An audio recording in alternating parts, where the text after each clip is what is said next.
India tour के तहत इस वक्त मैं मनाली पहुंच चुका हूं। ये देखिए पैराशूट का नज़ारा यहाँ पे दिखाते हैं आपको।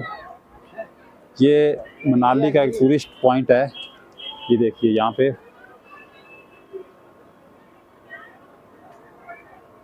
पैराशूट का जो नज़ारा है वो देखते हैं। और उसके अलावा ये जो इस मशीन को क्या बोलते हैं भैया, ये जा रही है जो, इसको भी पैराशूट बोलते हैं? हाँ, एक पैराशूट है, एक ये रोबो गाड़ी है जो ऊपर, ये कहाँ तक जाती है ऊपर? ये जब ऊपर छोड़ के आती है, ऊपर से नीचे आते हैं। बिल्कुल साथियों, ये जैसे भाई साहब बता रहे हैं, ये रोबो गाड़ी है जो वो जा रही है तारों के सहारे। ये ऊपर छोड़ के आती है तो ऊपर से भी देखिए कितना ऊपर छोड़ के आती है, फिर नीचे आते हैं उड़ के। ऊपर देखिए, वो देखो ऊपर ये छोड़ के आती है गाड़ी, ऊपर से फिर पैराशूट के जरिए नीचे आते हैं। देखिए किस तरह से ऊपर से आ रही हैं। तो आनंद नज़ारा मैं आपको दिखाता हूँ।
राजस्थानी ऊंट की कदर आपको हिमाचल में देखने को मिलेगी, मनाली में देखने को मिलेगी।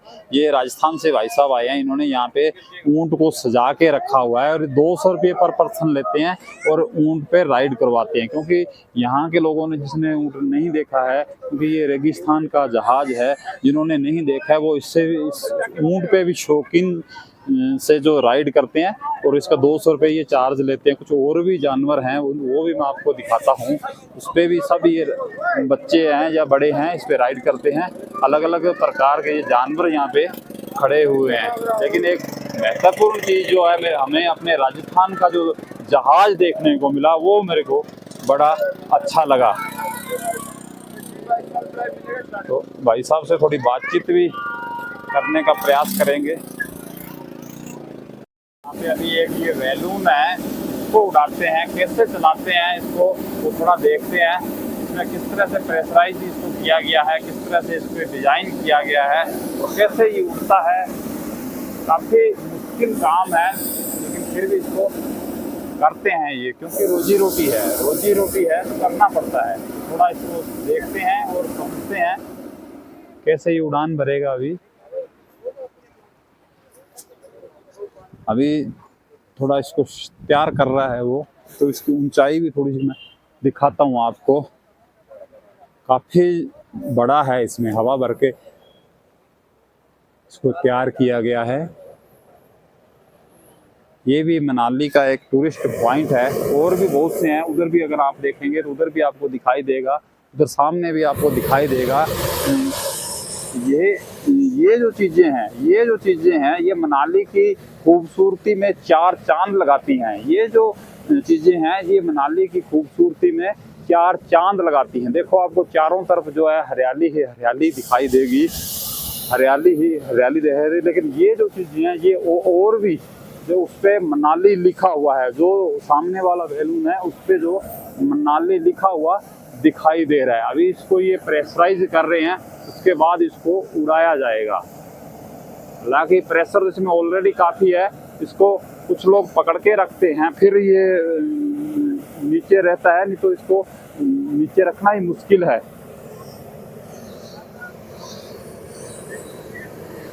अब कैसे इसको उड़ाते हैं, क्या करते हैं, देखते हैं थोड़ा। अभी ये ऊपर जा रहा है,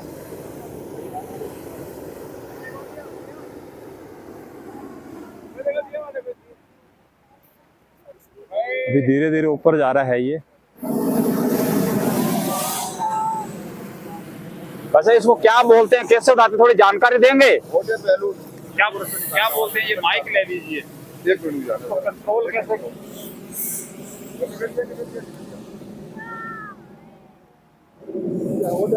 इसको कंट्रोल कैसे करते हैं, कैसे चलाते हैं, थोड़ा बताइए। मुझे मालूम। हाँ जी, तो आप चला रहे हो, आपको मालूम नहीं है? माइक है ये तो। जो है ऊंचा चला गया है, थोड़ी सी देर में काफी जो ऊंचा चला गया है। 4 आदमी इसको पकड़ के रखते हैं, काम काफी मुश्किल है। 4-5 आदमी इसको पकड़ के रखते हैं क्योंकि थोड़ा रिस्की काम है, इसलिए 4-5 आदमी इसको पकड़ के रखते हैं। मनाली का थोड़ा नदी का दृश्य मैं आपको दिखाता हूँ, क्योंकि जो जितने भी जो रोजगार है वो नदी के किनारे ही चलते हैं, नदी के सहारे ही चलते हैं। ये नदियां ही जो है, जो ये पहाड़ों में जो जीवन दायिनी है, क्योंकि इसी के सहारे, इसी के आसपास ही लोग बैठे हैं, इसी के सहारे जो है अपना जीवन यापन करते हैं, इसी के सहारे जो है रोजगार चलाते हैं। तो ये नदियां हैं, बड़ी ही उपयोगी है पहाड़ी क्षेत्र के लिए, बड़ी ही एक ये नदियां को जो खूबसूरती जो दिखाती हैं। और दूसरा जो पहाड़ है, ये जो प्राकृतिक जो खूबसूरती है, यही जो देखने वाली है। जम्मू कश्मीर में भी है ये, लेह लद्दाख में भी है, और हिमाचल में भी। खास करके जो हिमाचल और जो जम्मू कश्मीर है वो आपको हरा भरा दिखाई देगा। जो लेह लद्दाख है वो जो थोड़ा सूखा है, उसके जो पर्वत है सूखे हैं, लेकिन जम्मू कश्मीर के हिमाचल के पर्वत है जो वो बिल्कुल आपको हरे भरे दिखाई देंगे। इसको बोलते हैं सर हॉट एयर बलून। ठीक है, ये चलता कैसे है? ये चलता है, जो गर्म हवा होती है वो होती है हल्की, इस फिनोमेना पे ये चलता है। हीट करते हैं, हॉट एयर बलून सिलेंडर होता है इसमें, उससे हीट करते हैं बर्नर से, तो जो इसके अंदर हवा इनलेट होती है वो हल्की हवा ऊपर उड़ती है। तो इसको कंट्रोल कैसे करते हो फिर आप? इसमें पायलट कंट्रोल करता है, फ्लेम्स। नहीं, जैसे इसका किधर जाना, लेके जाना है, वापस कैसे लाना है इसको? वापस जाना, अप एंड डाउन जो होता है पायलट के हाथ में होता है, और सिमेट्री जो है वो विंड के हाथ में होती है। और दूसरी चीज ये एंकर्ड होता है, चारों तरफ से बंधा हुआ होता है, तो ग्राउंड में उसी हिसाब से सिमेट्री रहती है ताकि ये मिडिल सेंटर पे रहे। ठीक है, फ्री फ्लाइंग नहीं हो सकती यहाँ पहाड़ों में। नहीं, आप बोल रहे हो पायलट कंट्रोल करता है, पायलट कंट्रोल कैसे करता है इसको? इसके कुछ स्टीयरिंग या ब्रेक वो तो है नहीं इसके? अप एंड डाउन फ्लेम से प्रेशराइज वो होता है, तजुर्बे से कब कितना प्रेशर देना है। ठीक है, तो इसका क्या चार्ज क्या रहता है पर पर्सन? इसका चार्ज है 1500 पर हेड पर पर्सन। ठीक, नमस्कार साथियों, आपके सहयोग, ईश्वर के आशीर्वाद से मैंने अपना जो टूर है वो 50% पूरा कर लिया है। अभी मैं मनाली में हूँ। ये नाइट स्टे जो है मनाली का ही था। यहाँ पे जो मैंने टेंट लगाया था रात को, तो अंदर का दृश्य भी थोड़ा दिखाता हूँ मैं आपको। ये हमारा अंदर का दृश्य है। बैग बुग मैंने अभी पैक कर लिया है। तो अभी ये पास में ही नदी चल रही है, इस नदी में मैंने स्नान वनान कर लिया है, बिल्कुल ओके हो। तो 50% साथी, जैसा कि मैंने बताया, आपके सहयोग, ईश्वर के आशीर्वाद से 50% जो है टूर कंप्लीट कर लिया है आनंदित तरीके से, जिसमें पंजाब, जम्मू कश्मीर, लेह लद्दाख और हिमाचल, लगभग 4 स्टेट जो है मैंने सफर किया है, आनंदित दृश्य जो देखे हैं, और जो मुश्किल डगर थी वो भी निकल चुकी है अभी, क्योंकि मनाली से जो लेह का रास्ता है 500 किलोमीटर का, ये काफी मुश्किल है, मुश्किल डगर है। यहाँ से 100 किलोमीटर तो सड़क अच्छी है और रौनक भी है, रौनक भी है, सड़क अच्छी है, लेकिन उसके बाद जो 400 किलोमीटर का रास्ता है वो काफी मुश्किल है। वो रास्ता बहुत खराब है और सुनसान जगह है, कुछ मिलता भी नहीं है। यहाँ तक कि कोई बाइक पंचर वाला भी नहीं मिलेगा आपको, पेट्रोल भी नहीं मिलेगा, कुछ भी नहीं। रास्ते में खाने पीने का, सोने का जरूर मिलता है, बाकी 400 किलोमीटर तक कुछ भी नहीं मिलता है और रास्ता बहुत खराब है। दारचू के बाद जो है रोड अच्छी आई, 100 किलोमीटर यहाँ से दारचू है, अच्छी रोड है, यातायात भी है, टूरिस्ट भी है, मतलब रौनक भी है। उससे आगे कुछ नहीं है। अगर आप ये मनाली से ले जाते हैं तो अपना कंप्लीट सामान साथ में लेके चले। तो साथियों, अभी मैं आगे की रवानगी लेता हूँ। यहाँ से कुल्लू जाऊंगा, कुल्लू से मणिकरण साहब जाऊंगा, वहाँ के गुरुद्वारा साहब के आपको दर्शन करवाए जाएंगे। तो अभी रवानगी लेते हैं। बिल्कुल मैं नहा धो के एकदम ओके हो गया हूँ। तो अभी जो टेंट को क्लोज करेंगे, ये और भी भाई यहाँ से भी रुके हुए थे, ये कोई हरियाणा से आए हैं, तो ये भी रुके हुए थे, तो इन्होंने भी कैंपिंग टेंट लगाया, तो मैंने भी इनके पास में ये कैंपिंग टेंट लगा लिया था। गाड़ी हमारी बिल्कुल ओके है, पेट्रोल पानी हमने डलवा लिया है, टैंकी फुल करवा ली है। तो चलिए अब रवानगी लेते हैं, तो मिलते हैं अगले ब्लॉग में। इंडिया टूर के तहत इस वक्त मैं मनाली में हूं। अभी जो है गाड़ी तैयार कर ली है, तो आगे कुल्लू या मणिकर्ण के लिए मैं रवानगी ले रहा हूं। रात जो है नाइट स्टे मनाली में था, यहीं पे मैंने टेंट लगाया था, उसका भी दृश्य आपको दिखाया था। तो अभी रवानगी ले रहा हूं। यहाँ पे कुछ युवा भी हैं, ये भी इंजॉय कर रहे हैं, इनसे भी बातचीत करेंगे। नमस्कार बेटा। नमस्कार अंकल जी। कहाँ से आए हो? कैथल। कैथल हरियाणा से? हाँ जी हाँ जी। वो हरियाणा जी की मीठी बोली, मीठा दाना। हाँ जी हाँ जी। वाह जी वाह, वो हरियाणा है। चाय बन रही है क्या? हाँ जी हाँ जी। वाह, तो चाय वाई खुद ही बनाते हो? हाँ जी हाँ जी। कैंपिंग का प्लान करके आए हैं, पूरा स्वाद से ले रहे हैं, जी से आ रहा है गति। अच्छा अच्छा, तो आगे कहाँ तक जाओगे? आगे जाएंगे, अभी बहुत आगे तक जाएंगे, लेह तक जाएंगे। लेह तक? उसके बाद जाएंगे कश्मीर, उसके बाद श्रीनगर जाओगे? हाँ जी हाँ जी। तो पहली बार जा रहे हो या पहले भी? पहली बार जा रहे हैं। पहली बार? हाँ, कितने युवा हो? हम 8 जने हैं। 8 जने? हाँ जी हाँ जी। तो बिल्कुल जो आनंद लेना चाहिए हिंदुस्तान के, जो ये प्राकृतिक दृश्य जो देखने चाहिए, हाँ हाँ जी है ना? हाँ, पहली बार जा रहे हैं, पहली बार सब अपना खा रहे हैं, अपना बना रहे हैं। अच्छी बात है ना, खर्चा कम पड़ेगा। और एक जो है ना घर का है वो अपने सेट भी बैठता है, बाहर का जो खान पान है वो सेट भी नहीं बैठता है ना। साफ सफाई के बारे में। बजट का भी सही रहता है। बजट भी सही रहता है। बोल जहाँ जाओ अपनी गंदगी सुशी कौन समझा? अपने साफ करो टाइम से। ठीक है। कहते आप फिर कैंपिंग टेंट ही लगाते हो क्या? टेंट लगाते हैं, टेंट में खाना वाना सब साथ ही ले गए, चलो अच्छी बात है। थोड़ा बजट का भी। सुशी बनाई थी हमने। हाँ जी, सुशी बनाई थी। ठीक है। सुशी बनाई थी हमने अभी चावलों की, अच्छा, वो खाई है अभी। और फिलहाल अभी मीठी बर्फ का जायका लेने जा रहे हैं। तो सब बना लेते हो, खुद ही हाँ जी, बना हाँ जी, लेते खुद हो? बना लेते हैं, हार्ड वर्किंग है जी। बिल्कुल। इनकी चाय भी तैयार हो रही है, देखते हैं थोड़ा। चाय तो आपने बढ़िया बनाई है, जैसे होटल चाय पिलाए आपको। चाय तो बढ़िया बनाई है, पियेंगे आपकी चाय। तो ये गैस वाला चूल्हा रख रखा साथ में है? हाँ जी हाँ जी। सामान है। बिल्कुल। कितने युवा हो आप? 8 जने।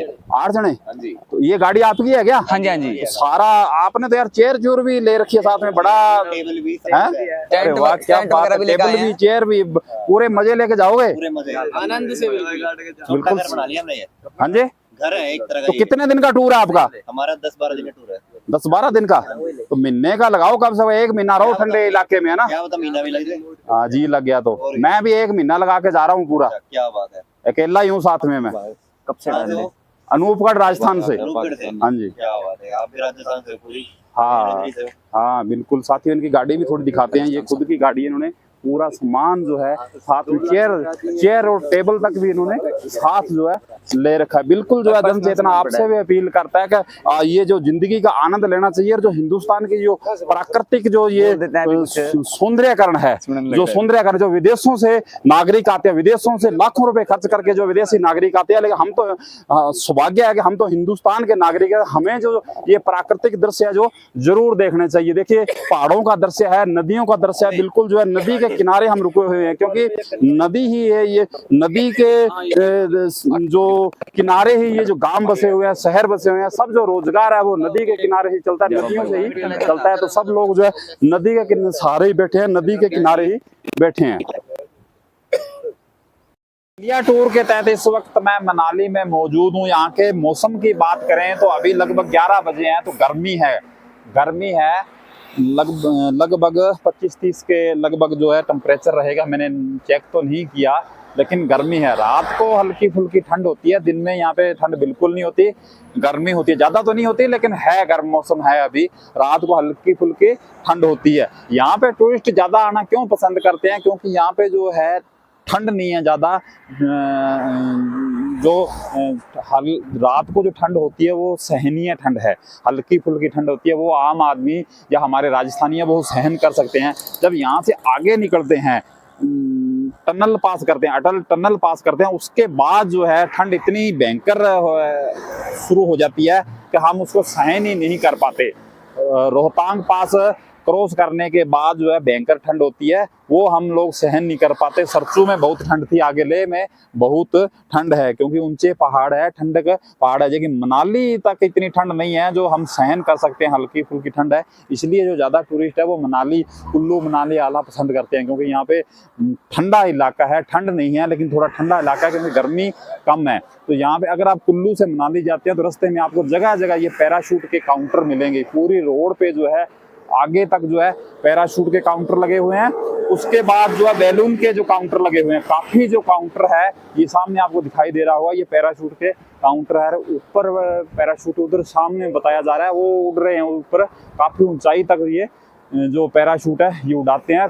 2000 रुपये इसका जो है पर पर्सन जो है चार्ज बताया जा रहा है। तो साथियों अभी चलते हैं आगे, कुल्लू की तरफ चलते हैं, तो कुल्लू के भी कोई सुंदर तस्वीरें होंगी वो भी आप तक पहुंचाई जाएंगी। इंडिया टूर के तहत इस वक्त मैं कुल्लू पहुंच चुका हूं। कुल्लू की सुंदर तस्वीरें मैं आपको दिखाता हूं। देखो सामने मकान कितने सुंदर लग रहे हैं, पहाड़ के ऊपर ये मकान बने हुए हैं, पहाड़ी के ऊपर ये मकान बने हुए हैं।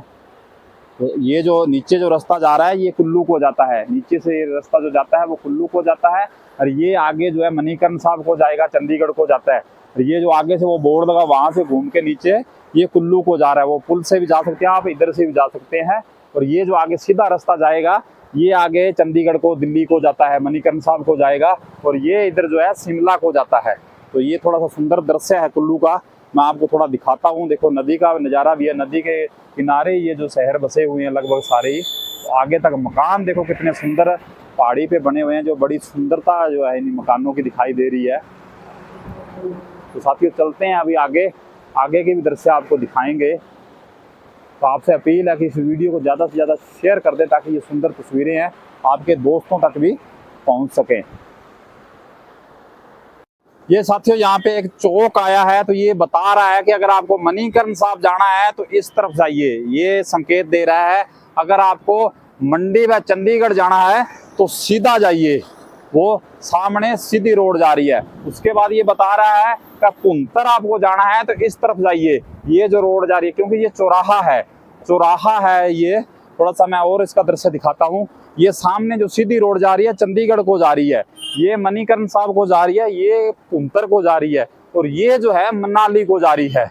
जिधर से मैं आया हूँ ये सीधा मनाली जा रही है, उस तरफ से जाना होगा आपको।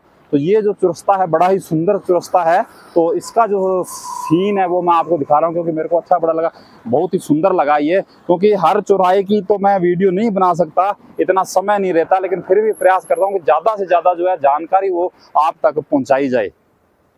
साथियों मैं मणिकर्ण साहब के लिए रवाना हो गया हूँ। ये जो रोड है मणिकर्ण साहब को जाती है। मणिकर्ण साहब जो है चंडीगढ़ मनाली हाईवे से मात्र 30 किलोमीटर दूर है। ये जो लिंक रोड है मणिकर्ण साहब को जाती है, मात्र 30 किलोमीटर दूर है। जब भी आप मनाली आते हैं चंडीगढ़ से तो मणिकर्ण साहब के दर्शन जो है जरूर करके जाएं। ये नदी के किनारे किनारे ये रोड जाती है, वो साइड में नदी आ रही है, क्योंकि जो मणिकर्ण साहब है थोड़ा सा ऊंचाई पे है, पहाड़ों पे है, थोड़ा ऊंचाई पे है, 30 किलोमीटर ऊंचाई पे हमें जाना पड़ेगा। और उधर से वो जो नदी आ रही है, नदी के साथ साथ ये रोड चलेगी, इसके साथ साथ ही हमें चलना है। तो चलिए साथियों चलते हैं आगे और देखते हैं आगे के भी जो सुंदर दृश्य है, और मणिकर्ण साहब के भी आपको दर्शन करवाएंगे।